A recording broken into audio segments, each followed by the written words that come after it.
ito ay rated SPG. Striktong patnubay at gabay ng magulang ang kailangan. Maaaring may masiselang tema, lengguwahe, karahasan, sexual, horror o droga na hindi angkop sa mga bata. May resulta na ang DNA test ni na Zoe at Morgana.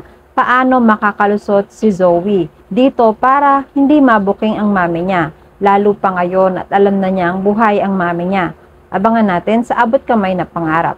Nalaman na nga ni Zoe ang totoo. Si Moira ay buhay pa at nagpapanggap lang na siya si Morgana para makatakas sa batas. Kasabwat si Justine sa plano ni Zoe. Nagpanggap rin si Zoe na naaksidente ang sinasakyan nila ni Justine. Dumating nga rito si Moira sa sobrang pag-aalala kay Zoe. Iyak nang iyak si Moira. Akala niya talagang naaksidente si Zoe. Pumalakpak si Justine at sinabi sa ibang kasabwat ng mga tao rito na tapos na ang palabas. Iniwan nila ang mag-ina para makapag-usap. Sa pagkakataong ito, sumusunod pala sina Giselle at Lynette kay Moira para matyagan at balak nilang kaibiganin si Morgana. Bibigyan pa nga nila ng cake. Kung hindi ito kainin ni Morgana, ibig sabihin siya si Moira. Dahil takot si Moira na baka lasunin siya ni na Lynette at Giselle. Sakto sa pagsunod nila ay nasiraan naman ng kotseng sinasakyan nila. Wala silang choice kundi ang maglakad na lang papunta sa kinaroroonan ni Moira. Maya-maya ay nakasalubong nila si Justine. Inamin ni Justine na nakipagkita siya kay Morgana. Pero sinabi niya rin na umalis siya agad. Nagtataka naman sina Giselle kung bakit sila nagkita ni Morgana. At sa ganitong lugar pa, nainis si Giselle dahil walang binibigay na matinong sagot si Justine. Imbes na magtanong ay sila na mismo ang pupunta para makita si Morgana. Sumigaw si Justine para marinig ni na Moira at Zoe na parating si na Lynette at Giselle. Tama nga si Justine, narinig sila ni na Moira at Zoe. Sinabi ni Moira na hindi sila pwedeng makita ni na Giselle at Lynette na magkasama. Sigurado maghihinala ang dalawa. Naisip ni Zoe na sumakay na sila sa kanya-kanya nilang mga kotse para hindi sila maabutan. Mami, mabuti pa, sumakay ka na sa kotse mo. Magkita na lang tayo sa Apex. Hindi pwedeng maabutan nila tayo dito. Natataranta si Moira. Pumayag na siya. Oo Zoe, let's go. Bago pa nila tayo mahuli. Mabilis na sumakay sila sa kotse at umalis agad. Maya-maya ay dumating sina Giselle at Lynette. Wala na silang inabutan. Lumingon-lingon sila baka nasa paligid lang si Morgana. Pero nakaalis na nga sina Zoe at Moira. Sabi ni Lynette, Ma'am Giselle, parang wala na si Morgana dito. Sabi ni Giselle, sandali, hanapin muna natin baka nasa paligid pa siya.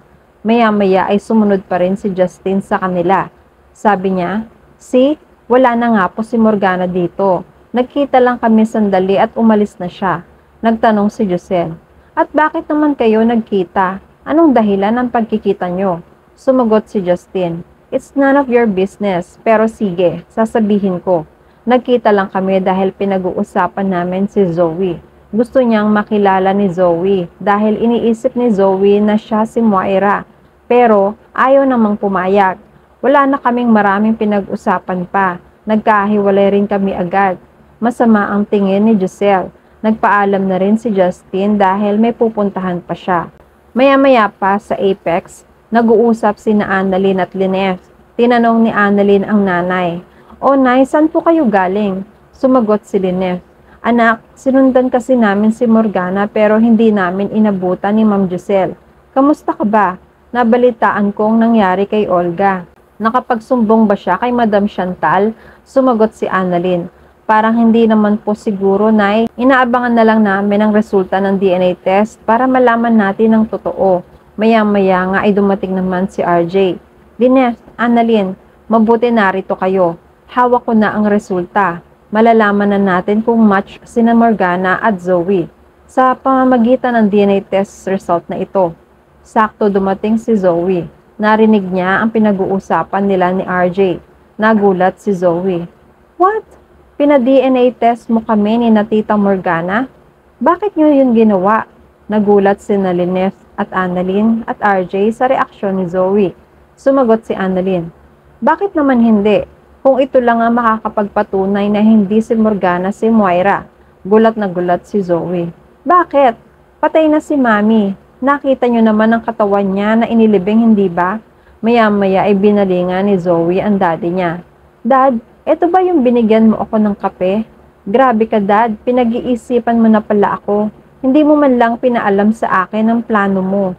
Sumagot si RJ. Zoe, kung sinabi ko sa iyo ang plano ko, hindi namin to magagawa dahil alam kong hindi ka papayag. Sumagot si Zoe. Buti alam mo, Dad, pinanghihimasukan mo na ako dito. Kinasabwat mo pa tong dalawang ito, imbes na ako ang pagsabihan mo. Sumagot si Lynette. Alam mo, Zoe, bakit? Natatakot ka ba sa resulta? Bakit ganyan ka umasta? Hindi ka ba natutuwa kung malaman mong buhay pa nga ang mami mo? O baka alam mo na, kaya ganyan ang mga reaksyon mo. Natahimik si Zoe. Pinapabuksan na kay RJ kung ano ang resulta nito. Zoe, hindi mo pwedeng malaman ito dahil maaaring masabi mo ito kay Morgana o kay Madam Chantal. Diba suspended ka dito sa Apex, kaya pwede ka nang umalis. Naramdaman ni Zoe na talo na siya kaya nag-walkout na lang siya. Sa pag-alis ni Zoe, maya-maya ay si Moira naman ang dumating. Hello RJ, nagulat sina RJ, Lynette at Annalyn. Sabi pa ni Moira, O bakit? Natigilan kayo? Have you seen a ghost? Samantalang buhay naman ako. Sumagot si RJ. Bakit ka narito? Wala ka namang kinalaman sa Apex. Sumagot si Moira. Baka nalilimutan mo. Anak ako ni Madam Chantal na malaki ang share dito sa Apex. Anytime, pwede akong magpunta rito. Lalo kung inutusan niya ako to take charge by her absence. Sumagot si RJ. Okay, sige. Pero wala kaming panahon na makipagkwentuhan sa'yo. Umalis na sina RJ at Annalyn. Naiwan si Lynette. Kinausap pa si Moira. Morgana, kamusta ka na? Pwede ba tayo magkape sa mga susunod na araw kung kailan hindi ka busy? Nagtaka si Moira. Wala siyang ibang naging sagot kundi ang pumayag. Nakikiramdam siya. Ganon rin si Lynette. Nagtanong si Moira. Really? Well, gusto ko yan. Gusto kong makilala ang mga naging kaaway ng aking kapatid. Napangiti-ngiti lang si Lynette. Samantala nagkita sina Moira at Zoe. Pinag-usapan nila ang tungkol sa DNA test result. Nahawak ni RJ. Sabi ni Zoe, Mom, malaking problema to. Sinaway siya ni Moira. No, don't call me Mom. Tawagin mo akong Tita Morgana. Nabigla si Zoe. Opo, Tita. Pero anong gagawin natin ngayon? Hindi nila dapat malaman ang identity mo. Kung hindi, makukulong ka. Natataranta si Moira. Oo, alam ko. Kailangan malaman ito ni Mama. Sigurado ako may plano siya tungkol dito. Mabuti pa't umuwi tayo. Magpunta tayo sa bahay ni Mama. Tumango-tango si Zoe. Pagdating sa bahay ni Madam Chantal, magkasabay na dumating sina Moira at Zoe. Binati ni Moira ang mami niya. Nakita ni Zoe ang isa pang miyembro ng pamilya nila. Isang miyembro ng mga kontrabida. Binati naman ni Zoe ang mga tao rito. Ipinakilala ni Madam Chantal ang isa pa niyang anak. Naguluhan si Zoe dahil wala rin namang ikinukwento sa kanya ang mami niya noon tungkol sa half-sister niya. Dahil ayaw ni Moira ang mga taong anak sa labas. Dahil sa hindi naintindihan ni Zoe ang sinabi ni Madam Chantal, inulit niya ang pagtatanong. I'm sorry, naguguluhan ako.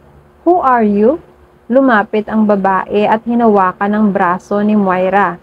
Nagpakilala siya. I am your mother's younger half-sister. Nanlaki ang mga mata ni Zoe. Nagulat siya dahil malaki pala ang pamilya nila. Pamilya ng mga kontrabida. At yan ang mga pakakaabangan natin sa Abot Kamay na Pangarap. Please like this video and please subscribe to my channel. At magkita-kita po muli tayo sa mga susunod pang episodes.